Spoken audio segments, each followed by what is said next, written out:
deal with the failed, I get a lot of, failed headliner, what there is of it. So, we're rolling down the windows, taking out the sunroof glass. I'll remove this piece of trim here, which as you can see kind of goes into that area.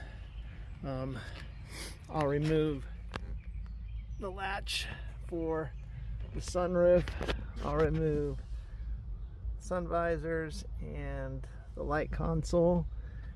I'll pull back what I need to of the A pillar cover and the B pillar cover, which I know I'll need to remove the seat belts for that. So note that this cover is hinged at the top and clips in at the bottom. So you kind of need to rotate the anchor around to be able to pop this off.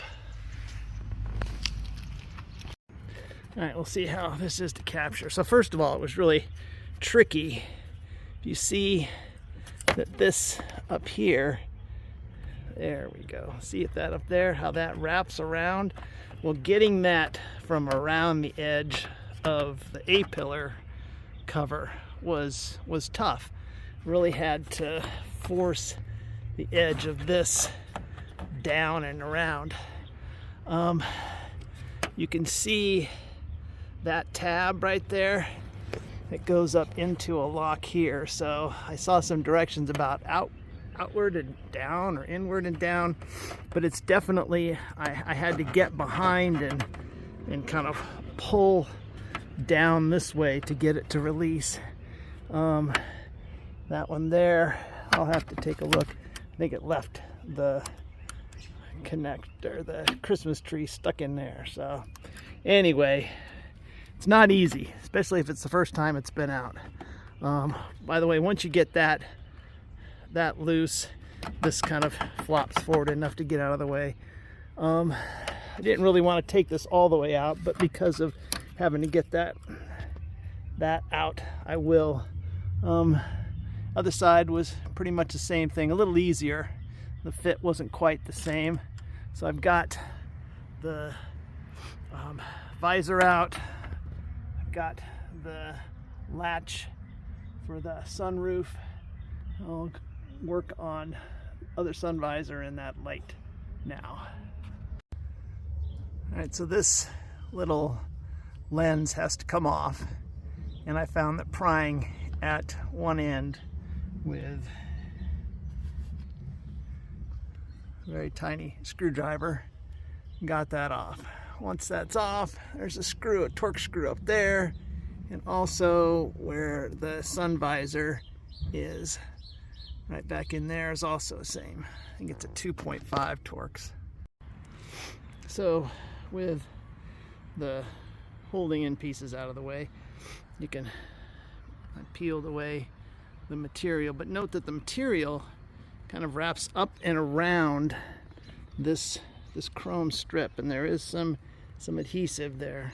So it looks like, well, that seems solid to the car. This is going to get tucked in and kind of adhered down to that. We'll get that last little piece out. Yeah, it's quipped. I don't know about other years, but 85's had a coat hook on both the driver and passenger side. That has to come out to free up the headliner. It's just a Phillips head screw. Well, I don't know if this, I mean, the base number down here appears to be the same for both passenger and driver, but this is an SP5 on the passenger side and SP7 on the driver's side. I don't know, those could just be dates. So I was able to get the B pillar cover pushed all the way in on the passenger side, and that allowed me to free up this edge here and then slide it out through the doorway. You can see how much the factory overlaid the headliner material onto the base. There's looked like a crease there, but March 10, 1985. So I'm going to go ahead and remove the rest of the cloth and flip this over. See what it looks like. So there's the interior facing side with all the cloth removed. And what fails on these is not the adhesive, but it's the foam that's used between the adhesive and the cloth. The sun just causes it to break down. So I'll take a wire brush and try to get rid of all the loose foam so that I'm only gluing to the solid base material. This is the material I got before Joann's shut down from them. Got a good deal on it. From what I can tell, both sides are the same material, same finish. So I guess it doesn't matter which side faces down. I've got the tried and true Permatex headliner adhesive. Reading through the directions here, basically they're saying 2 to 3 coats per side. It says apply adhesive to both surfaces, allow to dry for 5 minutes, and then work the surfaces together. So I was pretty aggressive in getting off everything that I could. A little less aggressive on this side. This side seemed to have a thicker coat of adhesive, so the foam just kind of is captured there, and there is some places where it did pull off, but it took some effort. So if I have to do this again, I've got leftover headliner material. Hope I don't have to do it again, but we'll see how this works out. So I folded it back halfway. I'll spray down this part of the base, and then go over here and deal with this part, and then let it set for the 5 minutes, and then slowly roll it all back into place, and that'll allow me to pull this side forward and then be able to do the other. All right, this side is attached. So I've rolled everything back. 2 coats of adhesive here, 2 coats of adhesive around here, and yeah, we'll got the timer set for 5 minutes. Bring it back and then just slowly roll these 2 edges all the way out and across. I got it peeled off of the other piece of cardboard and flipped over, put on a cleanish piece of cardboard. I'm going to go and trim all around here, trim around here, and then fold over the outer edge. I've trimmed and cut so that I can get this to bend over. Kind of guessed what that had to be. That one is cut fairly close so that it'll bend over and kind of meet at a mitered corner. Same thing with that one. And then that one, like I said, I kind of guessed. Oh yeah, I worked on that one. I think I'm just going to cut straight across there.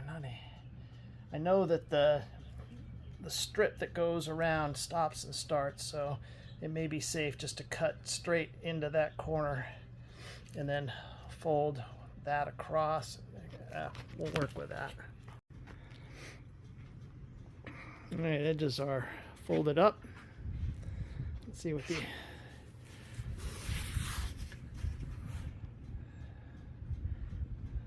don't know why it's so ugly there, but it is.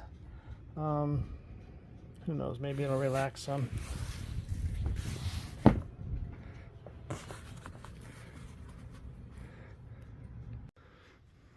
I'm going to go look at the manual at some point to see if there are better directions on how to take this out.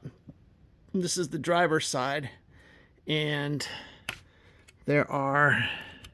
should be able to slide this in. There we go.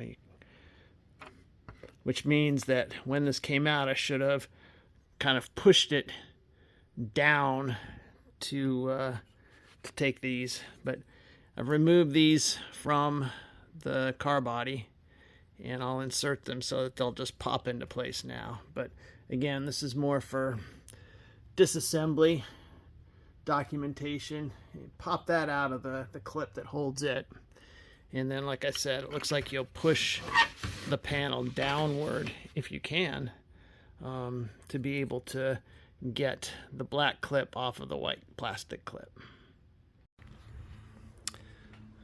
The installation of this trim and cutting off the excess was a bit of a challenge.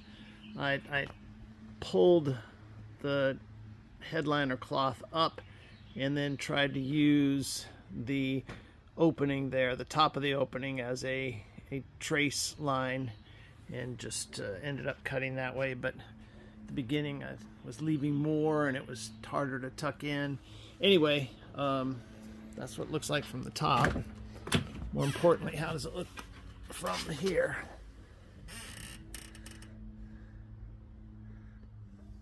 Yeah, a little bit of a sign there that was not in such good shape. Anyway, not perfect, but it shouldn't flap around anymore.